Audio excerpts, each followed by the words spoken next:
Bonjour et bienvenue sur cette nouvelle vidéo sur les grandeurs composées. Nous allons commencer directement par les grandeurs produits. Une grandeur produit, c'est une grandeur qui est obtenue en multipliant plusieurs autres grandeurs entre elles. Par exemple, tu as appris depuis la 6e que l'air, c'est égal à une longueur multipliée par une largeur, par exemple pour le rectangle. Il s'agit de deux grandeurs longueurs qui multipliées entre elles donnent la grandeur de la surface. Pareil pour le volume, il suffit encore de rajouter par exemple une troisième grandeur longueur pour obtenir une grandeur volume. Aujourd'hui, nous allons utiliser l'énergie électrique qui est égale à la puissance multipliée par le temps.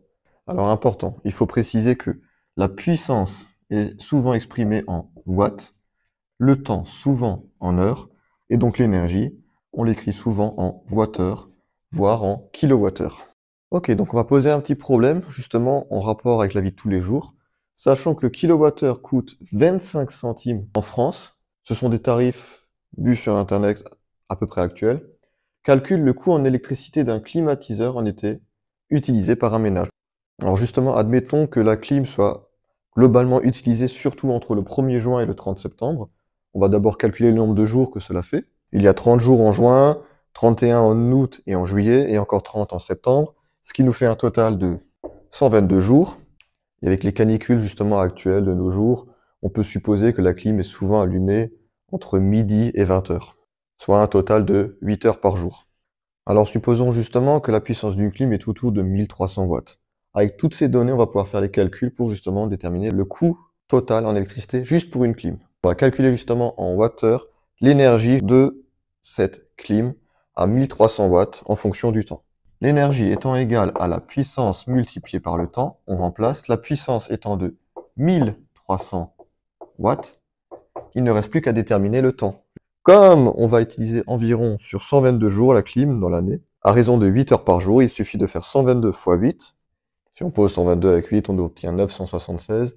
Ce qui veut donc dire que l'énergie est de 1300 watts multiplié par 976 heures au total. Là, on utilise la calculatrice. 1 268 800. Et qu'est-ce qu'on met comme unité derrière? Comme on a multiplié une puissance en watts par le temps en heures, ça nous fait donc des watts-heures. On avait dit tout à l'heure dans l'énoncé que le prix de l'électricité était de 25 centimes le kilowattheure. On va donc convertir cette énergie en kilowattheure. Watt, c'est un peu comme gramme. Donc gramme, kilogramme, on décale de 3 rangs. Cela nous revient donc à 1268,8 kilowatts-heure. On multiplie donc ce résultat par les 25 centimes. Donc pour le prix, on fait 1268,8 multiplié par 25 centimes le kilowattheure, ce qui nous revient donc à 317,20 €. Rien que pour l'utilisation de la clim à raison de 8 heures par jour pendant 122 jours. Bon, 8 heures par jour, il faudrait vraiment qu'il y ait une canicule sur 122 jours. Pas de chance. Merci d'avoir regardé cette vidéo sur le calcul d'une énergie à partir d'une puissance et d'un temps, et je te souhaite une bonne journée.